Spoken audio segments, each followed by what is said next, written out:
Romeo کے نام police رسول کا خط اور اس کا 3 باب جو 31 آیات پر مشتمل ہے۔ پس یہودی کو کیا فوقیت ہے اور ختنے سے کیا فائدہ؟ ہر طرح سے بہت خاص کر یہ کہ خدا کا کلام ان کے سپرد ہوا۔ اگر بعض بے وفا نکلے تو کیا ہوا؟ کیا ان کی بے وفائی خدا کی وفاداری کو باطل کر سکتی ہے؟ ہرگز نہیں، بلکہ خدا سچا ٹھہرے اور ہر ایک آدمی جھوٹا۔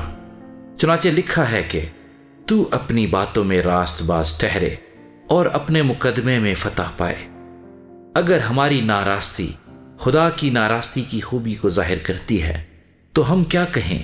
کیا یہ کہ خدا بے انصاف ہے جو غضب نازل کرتا ہے؟ میں یہ بات انسان کی طرح کہتا ہوں، ہرگز نہیں، ورنہ خدا کیوں کر دنیا کا انصاف کرے گا؟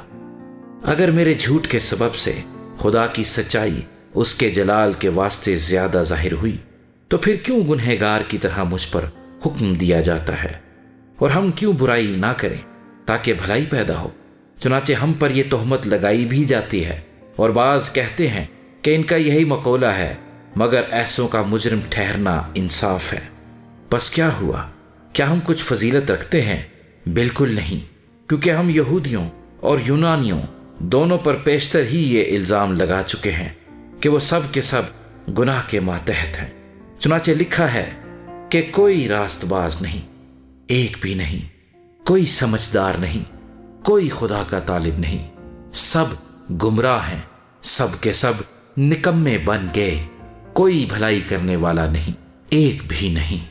ان کا گلا کھلی ہوئی قبر ہے، انہوں نے اپنی زبانوں سے فریب دیا، ان کے ہونٹوں میں سانپوں کا زہر ہے، ان کا منہ لعنت اور کڑواہٹ سے بھرا ہے، ان کے قدم خون بہانے کے لیے تیز رو ہیں، ان کی راہوں میں تباہی اور بدحالی ہے، اور وہ سلامتی کی راہ سے واقف نہ ہوئے، ان کی آنکھوں میں خدا کا خوف نہیں۔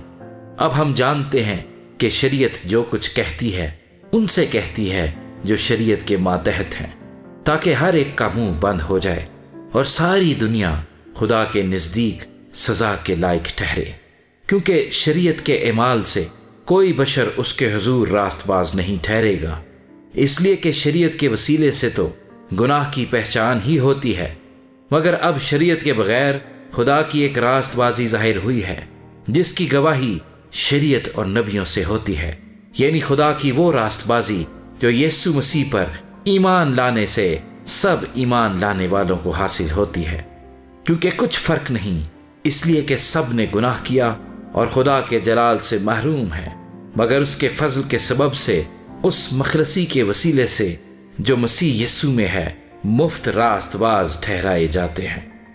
اسے خدا نے اس کے خون کے باعث ایک ایسا کفارہ ٹھہرایا جو ایمان لانے سے فائدہ مند ہو، تاکہ جو گناہ بیشتر ہو چکے تھے اور جن سے خدا نے تحمل کر کے ترا دی تھی ان کے بارے میں وہ اپنی راست بازی ظاہر کرے، بلکہ اسی وقت اس کی راست بازی ظاہر ہو تاکہ وہ خود بھی عادل رہے اور جو یسوع پر ایمان لائے اس کو بھی راست باز ٹھہرانے والا ہو۔